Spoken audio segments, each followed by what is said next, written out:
נו, מחייג. יונה, נו, מה קורה? אולי תנשמי. לא, נו, יש לי הרגשה לא טובה.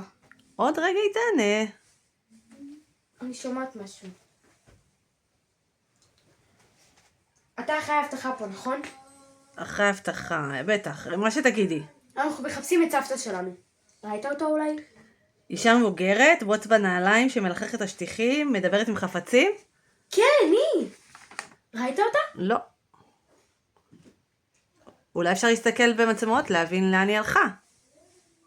לא. למה לא? כי לא. אבל למה? אי אפשר, הייתה נפילת חשמל והמערכת נכנסה להתחול ועדכון. אני יכולה לראות? לא. למה לא? אין לי זמן בשבילכם עכשיו, ילדים. נעשה את זה מהר. לא. ממש מהר. היא לא מתעייפת, תאמיני שהיא יכולה להמשיך לך שעות. תראו, זה מה ששווה כל הטכנולוגיה, כשיעלה אני אקרא לכם.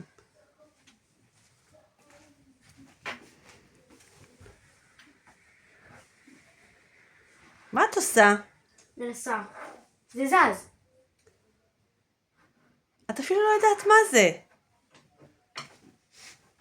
זה כמו בלימוד. דמות צורות לבנות היו לו לרבן גמליאל. בטבלה ובכותל בעלייתו.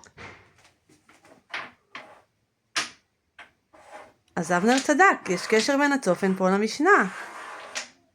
בטח צריך לסדר את זה לפי המופעים.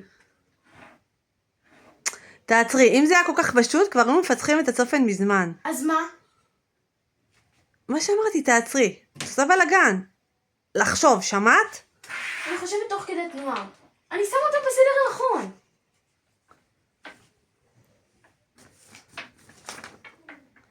הסדר הנכון זה לא הסדר. ההמשך של המשנה. ובאו שניים ואמרו, ראינו בזמנו, ובזמן עיבורו לא נראה, וקיבלה רבן גמליאל. זהו, צריך לסדר לא לפי מפעי הריח האמיתיים, אלא לפי המשנה. זה הסוד. הרי בזמן המשנה.